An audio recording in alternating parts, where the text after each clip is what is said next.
ആകാശവാണി. നമസ്കാരം. പ്രത്യേക വാർത്താ ബുള്ളറ്റിൻ വായിക്കുന്നത് കരോൾ ത്രേസ്യാമ്മ അബ്രഹാം. ഗോതമ്പിന്റെ സംഭരണ നില അറിയിക്കാൻ സംസ്ഥാനങ്ങൾക്ക് നിർദ്ദേശം നൽകി കേന്ദ്ര സർക്കാർ. എല്ലാ സംസ്ഥാനങ്ങളിലെയും കേന്ദ്രഭരണ പ്രദേശങ്ങളിലെയും മൊത്ത കച്ചവടക്കാർ, ചില്ലറ വ്യാപാരികൾ, ഭക്ഷ്യ സംസ്കരണം നടത്തുന്ന സ്ഥാപനങ്ങൾ എന്നിവ ഏപ്രിൽ 1 മുതലുള്ള ഗോതമ്പിന്റെ സംഭരണ നില അറിയിക്കാനും കേന്ദ്ര ഭക്ഷ്യ പൊതുവിതരണ മന്ത്രാലയം അറിയിച്ചു. റഷ്യയിലെ സംഘർഷ മേഖലയിൽ അകപ്പെട്ട ഇന്ത്യക്കാരെ തിരികെത്തിക്കാനുള്ള ശ്രമം കേന്ദ്ര സർക്കാരിന്റെ വിവിധ തലങ്ങളിൽ നടക്കുന്നതായി വിദേശകാര്യ സഹമന്ത്രി വി മുരളീധരൻ തിരുവനന്തപുരത്ത് മാധ്യമങ്ങളോട് പറഞ്ഞു. റഷ്യയിലെ സംഘർഷ മേഖലയിൽ 4 മലയാളികൾ ഉള്ളതായിട്ടാണ് ഇപ്പോഴുള്ള വിവരം. അതിൽ 2 പേർ മോസ്കോയിലുള്ള ഇന്ത്യൻ എംബസിയിൽ സുരക്ഷിതരാണ്. മറ്റ് 2 പേരെ തിരികെത്തിക്കാൻ റഷ്യൻ പ്രതിരോധ സേന വഴി ഊർജിതമായ ശ്രമം നടത്തുന്നുവെന്നും ശ്രീ മുരളീധരൻ പറഞ്ഞു. ബീഹാറിൽ ആദ്യഘട്ടത്തിൽ വോട്ടെടുപ്പ് നടക്കുന്ന 4 സീറ്റുകളിലെ പത്രികകളുടെ സൂക്ഷ്മ പരിശോധന നാളെ നടക്കും. മൊത്തം 72 പേരാണ് പത്രിക സമർപ്പിച്ചിരിക്കുന്നത്.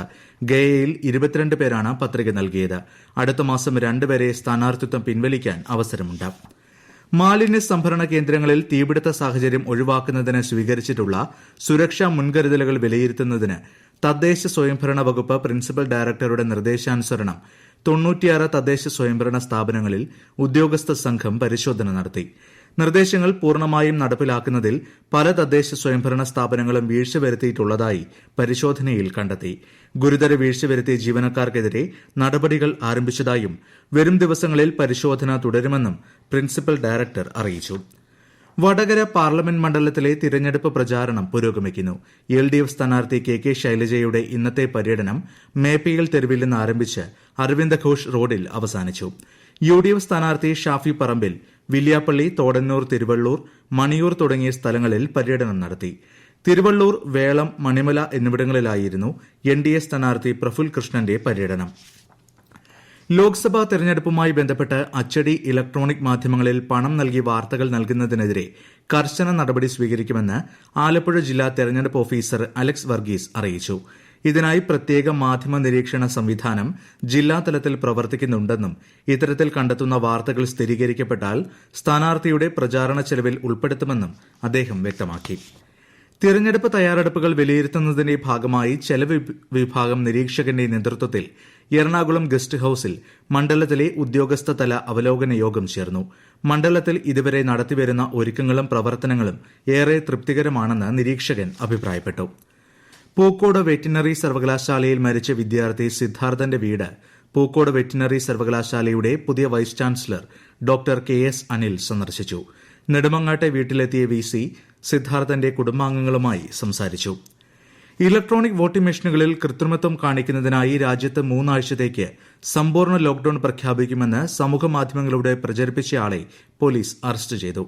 മലപ്പുറം സ്വദേശി MV ഷറഫുദ്ദീനാണ് പിടിയിലായത്. കോവിഡിനെ തുടർന്നുണ്ടായ ലോക്ഡൌൺ സമയത്തെ ഒരു വാർത്തയുടെ സ്ക്രീൻഷോട്ടാണ് ഇയാൾ ഇതിനായി സമൂഹമാധ്യമങ്ങളിൽ പ്രചരിപ്പിച്ചത്. കൊച്ചി സൈബർ ഡോം നടത്തിയ സോഷ്യൽ മീഡിയ പെട്രോളിംഗിലാണ് ഇത് കണ്ടെത്തിയത്. രാജ്യമാകെ ഐത്തോച്ചാടന സമരങ്ങൾക്ക് മാർഗദീപം കൊളുത്തിയ വൈക്കം സത്യാഗ്രഹം ആരംഭിച്ചിട്ട് നാളെ 100 വർഷം തികയുന്നു. വൈക്കം മഹാദേവ ക്ഷേത്രത്തിന് സമീപത്തെ പൊതുവഴിയിലൂടെ എല്ലാ മനുഷ്യർക്കും സഞ്ചരിക്കാനുള്ള അവകാശത്തിനു വേണ്ടി നടന്ന സത്യാഗ്രഹം 603 ദിവസമാണ് നീണ്ടത്. 1924 മാർച്ച് 30-നാണ് സത്യാഗ്രഹം ആരംഭിച്ചത്. കിഴക്കേനട ഒഴിച്ചുള്ള എല്ലാ റോഡുകളും എല്ലാവർക്കുമായി തുറന്നുകൊടുത്ത് 1925 നവംബർ 23-നാണ് സമരം അവസാനിപ്പിച്ചത്. IPL ക്രിക്കറ്റിൽ ഇന്നത്തെ മത്സരത്തിൽ റോയൽ ചലഞ്ചേഴ്സ് ബംഗളൂരുവിനെതിരെ ടോസ് നേടിയ കൊൽക്കത്ത നൈറ്റ് റൈഡേഴ്സ് ഫീൽഡിംഗ് തെരഞ്ഞെടുത്തു. ബംഗളൂരുവിലെ ചിന്നസ്വാമി സ്റ്റേഡിയത്തിലാണ് മത്സരം. ഇടുക്കി സ്പ്രിംഗ് വാലിയിലെ അക്രമകാരിയായ കാട്ടുപോത്തിനെ കാട്ടിലേക്ക് തുരത്താൻ ചീഫ് വൈൽഡ് ലൈഫ് വാർഡൻ ഉത്തരവിട്ടു. അതിന് കഴിഞ്ഞില്ലെങ്കിൽ മയക്കുവെടി വയ്ക്കാനും നിർദ്ദേശമുണ്ട്. ഇന്ന് രാവിലെ സ്പ്രിംഗ് വാലിയിൽ മുല്ലമലയിൽ ഒരാൾക്ക് കാട്ടുപോത്തിന്റെ ആക്രമണത്തിൽ പരിക്കേറ്റിരുന്നു. യേശുക്രിസ്തുവിന്റെ പീഡാനുഭവങ്ങൾ അനുസ്മരിച്ച് ലോകമെമ്പാടുമുള്ള ക്രൈസ്തവർ ഇന്ന് ദുഃഖവെള്ളി ആചരിക്കുന്നു. ദേവാലയങ്ങളിൽ പ്രത്യേക ശുശ്രൂഷകൾ നടന്നു. ടൂറിസം വകുപ്പ് സംഘടിപ്പിക്കുന്ന ത്രിദിന രാജ്യാന്തര സർഫിംഗ് ഫെസ്റ്റിവലിന് വർക്കല ഇടവ ബീച്ചിൽ തുടക്കമായി. ഈ മാസം 31 വരെ നീളുന്ന പരിപാടിയിൽ സ്വദേശികളും വിദേശികളുമായ 100ഓളം മത്സരാർത്ഥികൾ പങ്കെടുക്കും. കേരളത്തിൽ വിവിധ ജില്ലകളിൽ താപനില ഉയരുമെന്ന് മുന്നറിയിപ്പ്. കൊല്ലം, തൃശൂർ, പാലക്കാട് ജില്ലകളിൽ 39 ഡിഗ്രി സെൽഷ്യസ് വരെ താപനില ഉയരാൻ സാധ്യത. പ്രത്യേക വാർത്താ ബുള്ളറ്റിൻ കഴിഞ്ഞു. അടുത്ത വാർത്താ പ്രക്ഷേപണം നാളെ രാവിലെ 6:45-ന്.